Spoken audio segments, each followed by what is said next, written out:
With a near majority of Americans locked down due to the coronavirus, assigning blame is easy. It's all the fault of the live wild animal meat markets. PETA wants them banned. That's next on the PETA Podcast.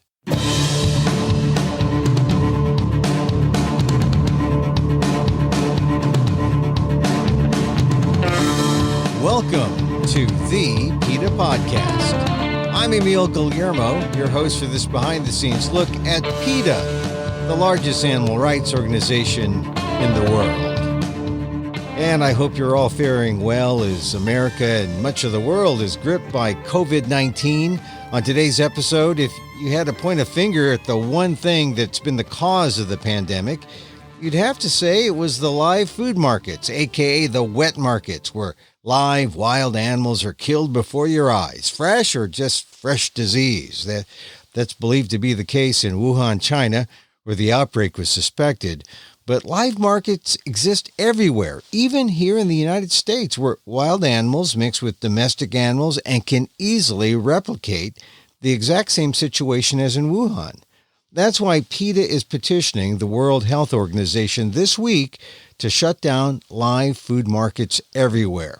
I'll talk to a grassroots animal rights activist who's been protesting live animal markets in the San Francisco Bay Area for more than 2 decades. But first, Kathy Guillermo, PETA Sr. VP, on why PETA is pushing for a shutdown of all live markets on the PETA Podcast. Most people by now have heard and understand that the coronavirus, or COVID-19 as it's called, originated in another animal species, not in the human species.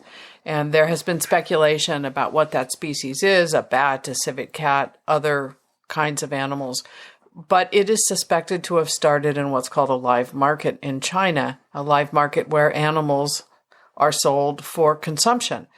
But I think what many people may not realize is that most of the deadly outbreaks of the diseases that we fear also came from animal agriculture, like mad cow disease, avian flu, swine flu, SARS, HIV, hoof and mouth disease. These all came from capturing or farming animals for food. And so it's all related? The live market, how do you relate the food and the animals in domestic situations with the live markets? Anytime we raise animals for food, we're putting ourselves in danger. Obviously, the animals are in danger because they are being caged, killed, and eaten in most cases. But we put ourselves in danger too. Whether we confine huge numbers of pigs and cows in one particular small place, or whether we're capturing wild animals and caging them and selling them, the origin's the same. The virus begins in one or more animals, it mutates, it jumps species, it changes, and sometimes it ends up in human beings and kills them. And so the live markets, what does PETA want to do with the live markets in Wuhan, China? The live markets in China and everywhere really have to close. I think, what's important to realize is that when we talk about speciesism, and by that I mean the attitude that animals, because they're a different species from humans, are less than we are, in the same way that sexism or racism is. When we talk about speciesism, it's not only deadly to animals, but it's dangerous to human beings as well. If we were not eating animals, if we were not keeping animals in huge numbers for slaughter and consumption, we would not have these viruses. We would not have global warming to the extent that we have, and our own health would be better. So really we're saying that speciesism and animal agriculture equals destruction and death. And so what you're really saying also is that animal rights has always been the answer to all these problems. If we were more animal rights oriented as a society, maybe we wouldn't have this situation we're in now. We often focus on the animals themselves because they are individuals. They have a right to their own lives. We don't have the right to interfere with their lives. But it's so true that animal rights is beneficial not only to animals, but to us human beings as well. Now, some people would say, come on, that's nonsense. Animal rights, that couldn't have prevented the virus. That couldn't have prevented COVID-19. The respect for a wild animal, a civet cat or a bat, or a pangolin, the respect for that animal to the extent that we understand it's not our right to capture that animal. That would have prevented the virus jumping from whichever animal it was to the human being. And really what we're talking about, the live markets at Wuhan, we were talking about live wild animals coming into contact with more domesticated ones in that live market, right? I mean, there was the fact that there were wild animals there. That is what is suspected. And often we see the flus, the influenza viruses that sweep the globe every year. Many times they originate in the southern part of China where huge numbers of pigs are housed together so that eventually they can be slaughtered and eaten. And the same is true in the United States and many other countries. We see these so-called swine flus that often don't jump to humans, but sometimes do with deadly consequences. And they all come from this intensive agriculture of animals. But once again, the live markets in Wuhan with the wild animals and the domesticated animals, aren't they a little different from the live markets here in the United States? There are live markets that are very similar to the Wuhan markets in the United States. They're in New York, they're in California, I understand they're in Pennsylvania. There are dozens of them. So these are an issue in this country as well as in China. So the solution is the end of the live markets in Wuhan.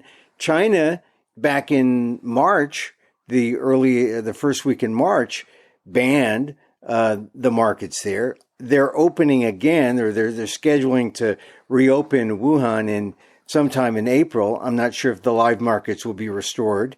But what is PETA advocating?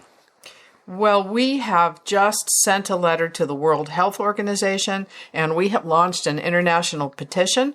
We're calling on the World Health Organization to demand the permanent closure of live animal meat markets worldwide, because no matter how you look at it, markets that are crammed full of sick and stressed animals are breeding grounds for deadly diseases. Now, the effect of this kind of petition and this kind of letter, you're going to send it to the WHO there in Switzerland. What kind of impact do you expect to have by simply putting out this petition and letter to the WHO?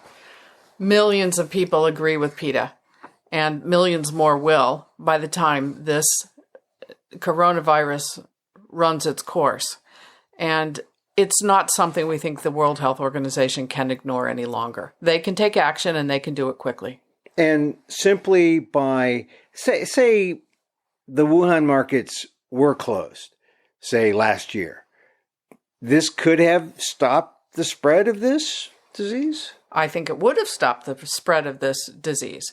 There are still other issues with other animals and other viruses, and all of it needs to be addressed. But I think we can deal immediately with these live markets, and that will prevent it from happening in the future, no question. And the power of the World Health Organization to impose its will on China or impose its will on individual market owners? How does that work? How do you think that might work? The WHO can call for the permanent closure of these live markets worldwide, and their calling for this would have a huge impact. I think countries around the world, not just China, but everywhere where these markets occur, would have to pay attention. Is there any kind of concern that asking for the closure of live animal markets is perhaps racially or culturally insensitive? You know, it's not about race and it's not about culture. Exploitation of animals is unacceptable in any culture, from the American rodeo to the Spanish bullfight to the Asian live market.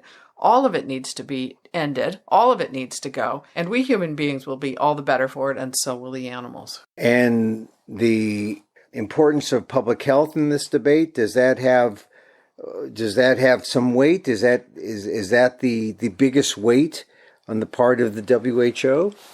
I think there's nothing like demanding that people around the world lock themselves in their houses for a period of weeks to persuade people that this issue needs to be dealt with right now. I asked this question earlier about, animal rights. If more people embrace animal rights or saw the animal rights philosophy as having some kind of impact on lifestyle and also on our public health, you could look back and say if we were all vegan or all vegetarian, we wouldn't be in this situation today. We wouldn't, and that is a lovely scenario that I hope everybody will take a few minutes to think about. While you're binge watching the Joe Exotic documentary on Netflix, take a moment to think about the fact that if we were all vegan, global warming as we know it would not exist. It would certainly be much less impactful than it has been so far, because animal agriculture is a leading cause of global warming. The diseases that we humans get from eating animals, from the heart disease to the high cholesterol to the obesity to certain kinds of cancers, all gone because we would be eating a much healthier vegan diet. And these viruses, the mad cow disease, the SARS, the MERS, the coronaviruses that go from animals to humans, we just wouldn't know them. We'd all be healthier, we'd all be happier, and so would the animals. Now, this whole coronavirus period in our lives is totally unexpected, but it has come up with a few issues, animal rights issues, like this live market issue, and then the search for a vaccine has come up with something that points to a very positive thing for animal rights activists. That's right. The new vaccine that is currently in human or clinical trials did not go first through an animal trial, which is normally what happens with a vaccine. Normally, it is tested on animals for a lengthy period of time, and if it looks like it might work on the animals, then human trials are begun. In this case, it went directly to the human trials. It's not going to end all the animal testing in this case, but it may open the door for that in the future, and I think that's important. We have been led astray by experiments on animals. We know, according to our own government, that 95% of new medications that test safe and effective in animals then fail in human trials. So we've been pretty good. Our scientific community has been pretty good at developing cures and treatments for diseases in animals that they don't normally even get. But we have to begin to look at what's going to work in humans. And we're very hopeful that this trial beginning with humans is going to pave the way for that in the future as the standard operating procedure.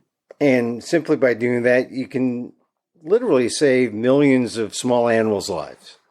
And large animals' lives, because typically we see monkeys and dogs and sometimes pigs used in these trials. And yes, it would save millions and millions of animals, and we'd be much more likely to get to effective treatments for human beings much sooner.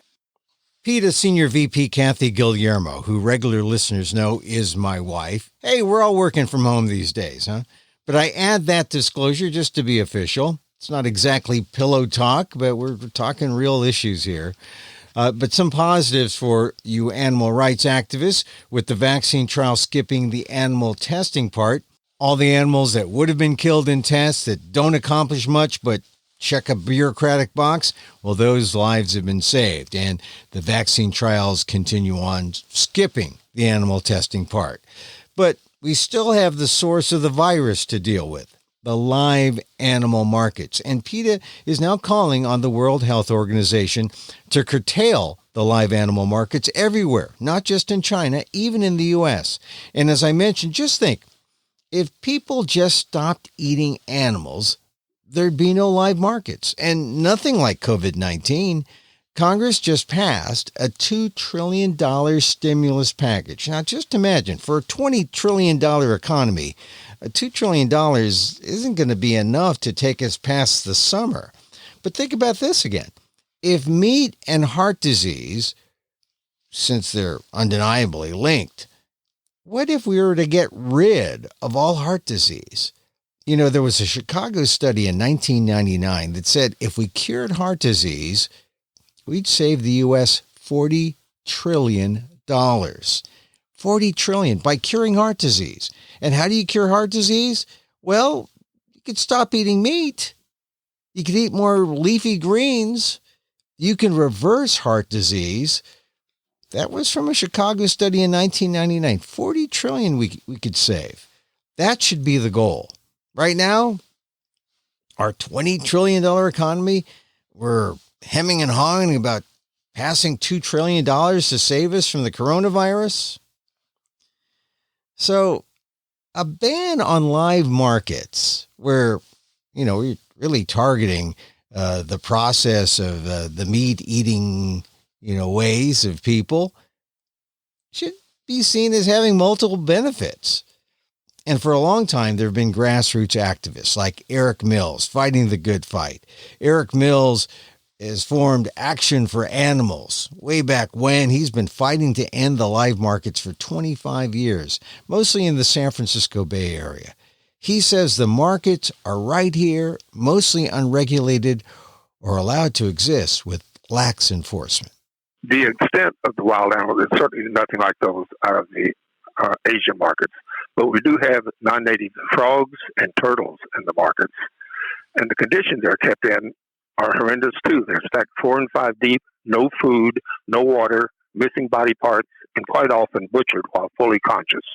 It's an animal Auschwitz. It'll offend some people, but it is. Hell, I think it's worse than Auschwitz just because they're animals. And to treat them like that, and then for food, and put the public health at tremendous risk, I just find that extraordinary. I spoke to the Alameda County Board of Supervisors this past Tuesday. They had an hour presentation by the health department about the problems caused by the coronavirus and what public, we should be doing to protect ourselves. And so I was the only public speaker, which I thought was interesting. I said, 4 blocks away from where we stand are markets extremely similar to those in China and Taiwan, where a lot of these animals are coming from. And it's illegal to sell diseased and parasitized animals for food, also illegal to import it. And it's going on like there's no tomorrow because there's so much money involved. I said, you, the health department, are not doing your job, damn it, to protect the public. And even if you don't give a damn about the animals, how about the public health and the law? And what was their reaction to? Dead silence. I hope they're embarrassed. Well, look. It's just really... All right, but Eric, look. If I were listening to this for the first time, I've heard you before, but some of our listeners may be hearing this for the first time. They might say, now that might be a bit of an exaggeration that the markets here are exactly like the ones that are in Wuhan. I mean, are they really that large situation in terms of numbers, in terms of the kind of the percentage of animals that may be diseased or may be perilous to human health? Yeah, they're certainly not exactly like those overseas in Asia and Taiwan and elsewhere, but they are very similar. Again, wild animals and domestic animals, cheek to jowl, in very close quarters, in with the human population. Also need to keep in mind we import about 300,000 to 400,000 freshwater turtles for food, not native to California. They're all taken from the wild in states east of the Rockies. And what really should trouble everybody, including especially the Fish and Game Department of Fish and Wildlife now, a number of studies have shown about 60% of the bullfrogs imported into the state test positive for the chytrid fungus, which has caused the extinction of more than 200 amphibian species worldwide in the last 25 years. And these frogs and turtles and other animals are brought en masse from the markets illegally, usually from the wholesalers, and released into the local waters by do-gooders and certain Buddhist sects for animal liberation ceremonies, thinking they're doing a good thing. But when they do that, these animals spread the disease, they prey up on the native species, they displace the native species, and plus spreading this god-awful chytrid fungus, which is wiping out species willy-nilly. Wait, hold on a second. Well, spell that again. What is the fungus? The scientific name, if I can get this out, Batrachochytrium dendrobatidis. BATRACHOCHYTRIUM, one word, capitalized, followed by dendrobatidis, DENDROBATIDIS. Most of the scientific community refers to it as BD, capital B, small d. So BD, the BD virus, the BEDE? Just BD, 2 letters. Oh, BD, the BD virus. Or chytrid fungus is what most people call it now. What's it called? But chytrid. Spell that. There are several different. CHYTRID. CHY. TRID. The chytrid fungus or virus? Fungus. Mm-hmm. Now, the bullfrogs generally do not succumb to the fungus, but they certainly do disperse it. And they're big frogs. They can bigger than any other frog in this country, and they can. I have photos of bullfrogs eating baby ducks and baby western pond turtles, which are an endangered species. They're not native. They should be extirpated from California, certainly, because they're just native back east. But again, they spread this chytrid fungus. The Fish and Game Commission, where I've been going for the last 25 years plus now, back in 2006, voted twice unanimously to stop the import permits to frogs and turtles. I thought, my God, Virginia Hanley, we finally won one. 2 weeks later, the director of the Fish and Game Department announced that he was going to continue issuing the import permits on a month-by-month basis. Was immediately challenged by an angry commission president, Dan Richards. Said, "What the hell do you mean? We told you 5-0 to stop these imports." And then the deputy director, Salky Meistrup, with the department, pipes up and says, "Well, the director acts at the pleasure of the governor. There's no enforcement. They look the other way. No politician will touch this." So I don't know what to do anymore. So, Eric, you honestly believe it's because they're kowtowing to the large Asian American population here in California? That's why they're not enforcing laws that exist that could curtail or could stop these markets? Back in the late 1990s, I talked to the health department in San Francisco, and they told me that they were getting about 300 cases of salmonella poisoning annually, which can kill you.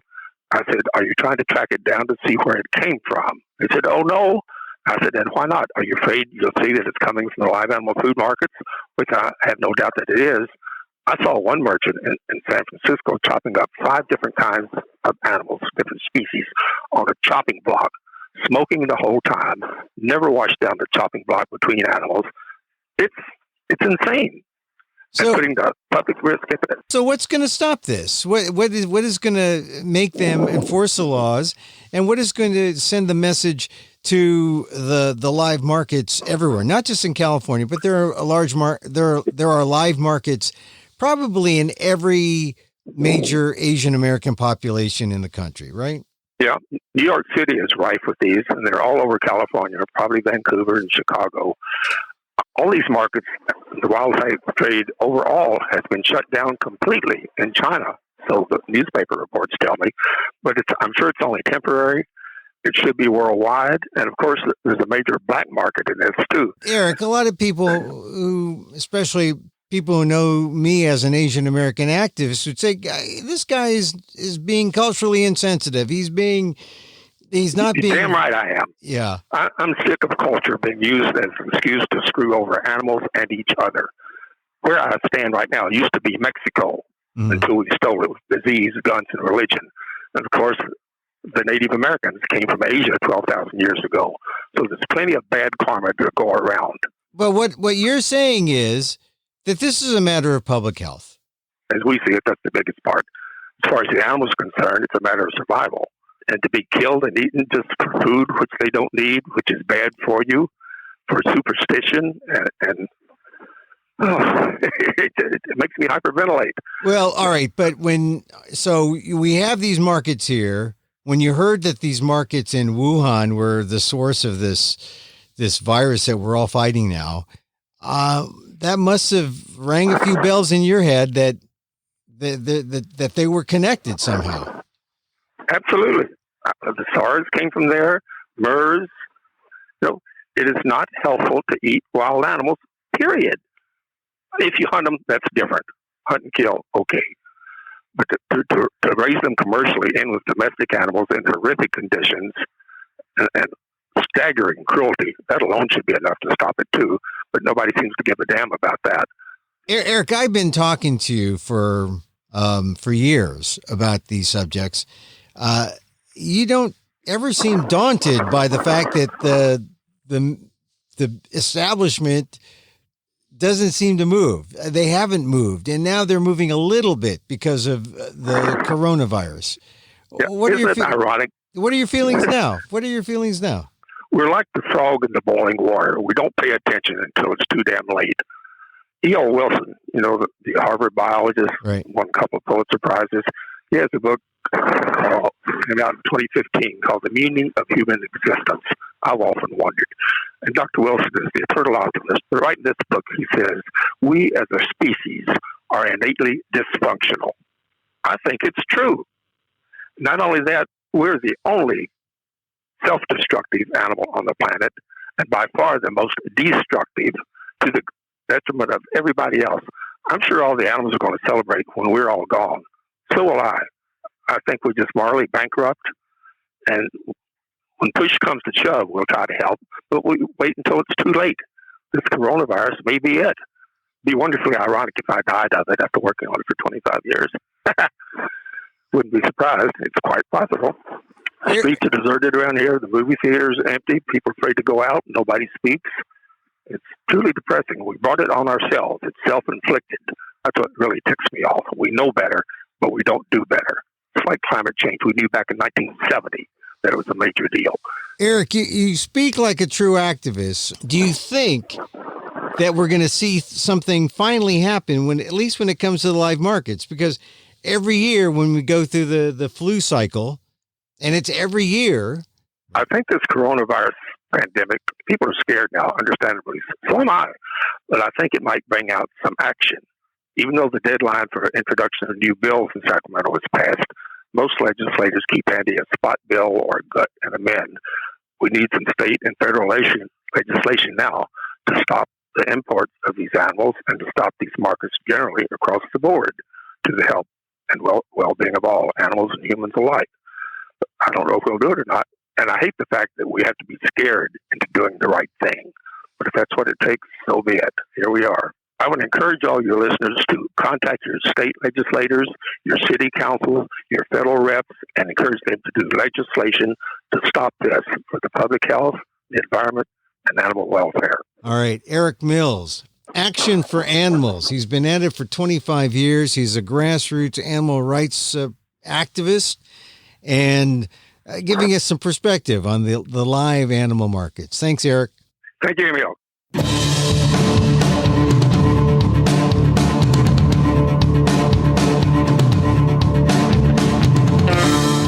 Eric Mills, Action for Animals is his organization. It's based in the Bay Area. It's a grassroots animal rights group that's been trying to shut down live markets in America for more than 25 years.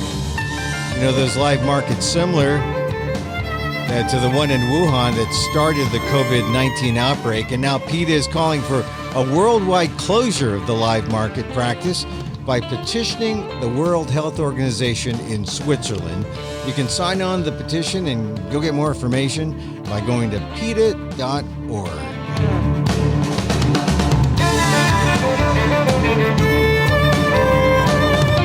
And that's our program for today. And just think about that. You stop those live markets.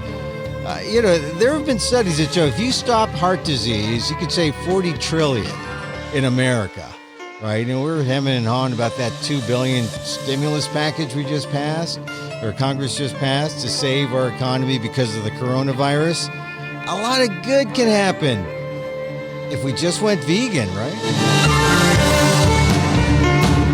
Okay, that's our program. You can contact us at PETA.org. You can find me on Twitter at Emil Amok. That's EMILAMOK, or on ALDEF, AALDEF.org/blog. or my personal site, amok.com. Once again, thank you for listening. Check out all our episodes on Apple Podcasts, where you can rate and review the show. It helps get the word out about the issues you care about. Our music provided by Carbon Works. Check them out on YouTube, and join us again next time for more insight into animal rights and the fight for a cruelty-free world on the PETA Podcast. I'm Emil Guillermo.